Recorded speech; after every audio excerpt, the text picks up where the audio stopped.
Hey, welcome back to the Nevada County Community Stream. I'm Mary Jane Hunegart, and I'm here with a guest from Nevada County Public Health. Welcome, Jamie Hanf. Thank you. Yeah, I'm very happy to be here.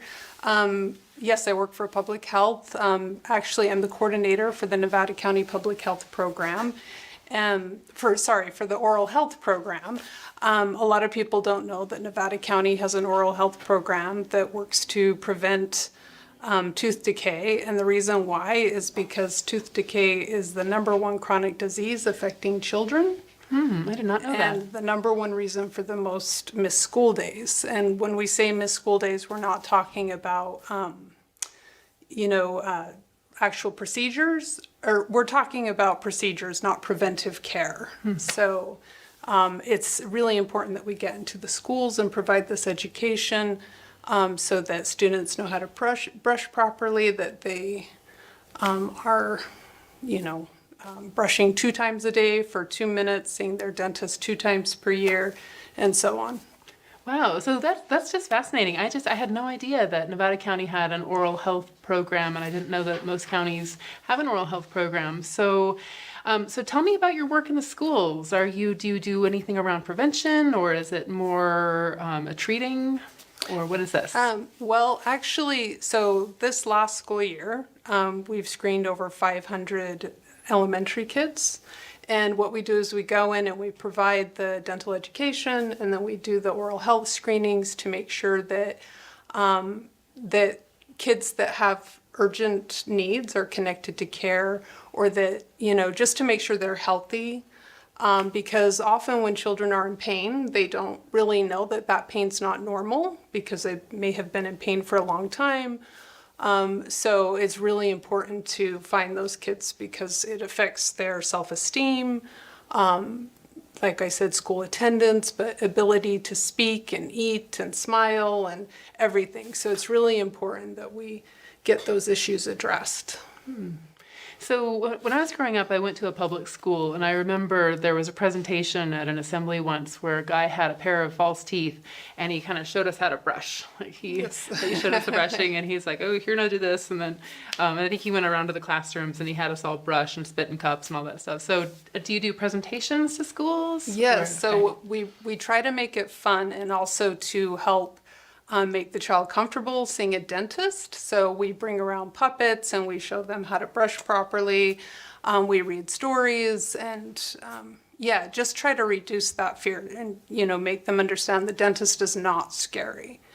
And I want to go back to tooth decay being the #1 chronic disease. It's so frustrating because it is preventable. It's something we can prevent. We can actually eradicate tooth decay. Imagine that, because we know how to do it. We know that if you're brushing regularly, seeing the dentist twice per year. The other thing is sealing the molars once they come in. That's one of the things our program is really heavily focused on right now, is making sure that child, as soon as they have their molar sealants, which is usually between 6 and 10 years old, that they get them on those back molars. And because we know that prevents cavities by up to 80%. No kidding, wow. Yeah, so those are the most vulnerable teeth for tooth decay. So our program is expanding to go to the schools and be able to provide cleanings, fluoride varnish, and sealants. And the fluoride varnish is an important component because Nevada County doesn't have any traceable amounts of fluoride in its water, and fluoride makes the tooth enamel much stronger. So being rural, not having fluoridated water, we're at a lot higher risk for tooth decay. And also we have, access to care issues. It's hard to find affordable dental care in our county, so we want to basically prevent the problem before it starts. So that's why our program focuses mostly, from pregnancy to birth through early childhood, and just works on prevention. Yeah, it almost seems like there could be two subsets of the oral care coordinators throughout the state. You know, one with the from counties with fluoridated water and one from counties without fluoridated water, because that makes a huge impact, right? Yeah, it does. Is it an area of advocacy that you have done, say with NID?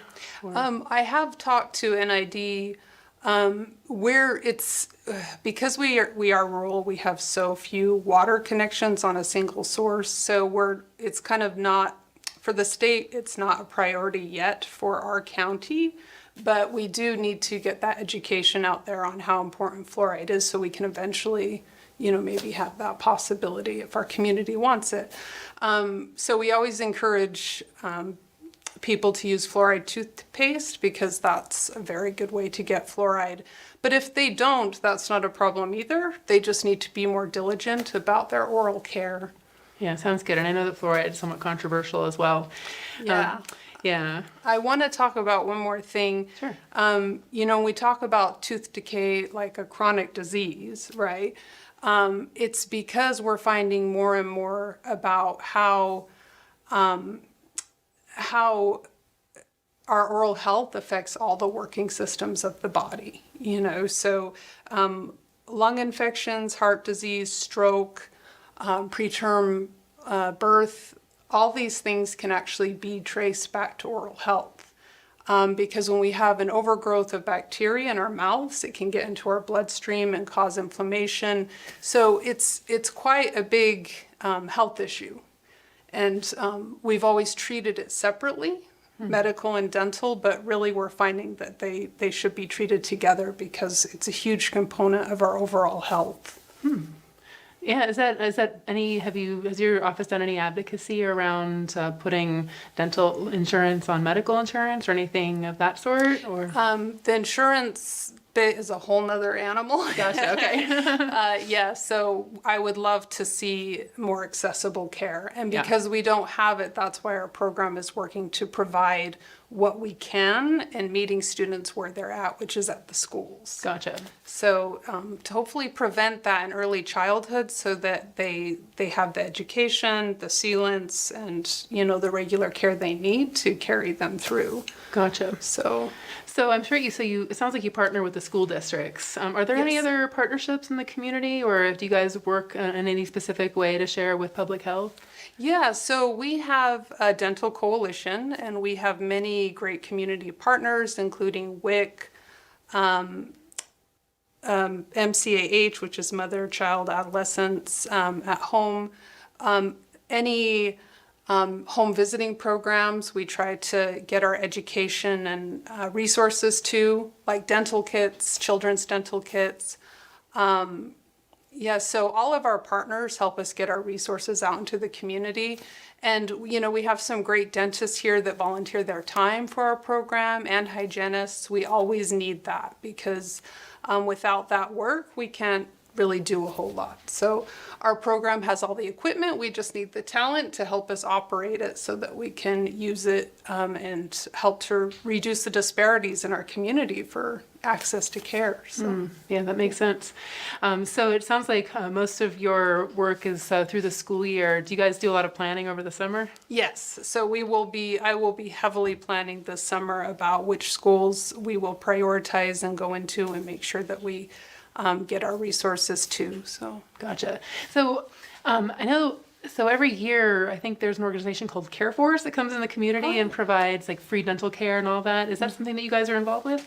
that's something we will look into. I just find that often it can be challenging to get those.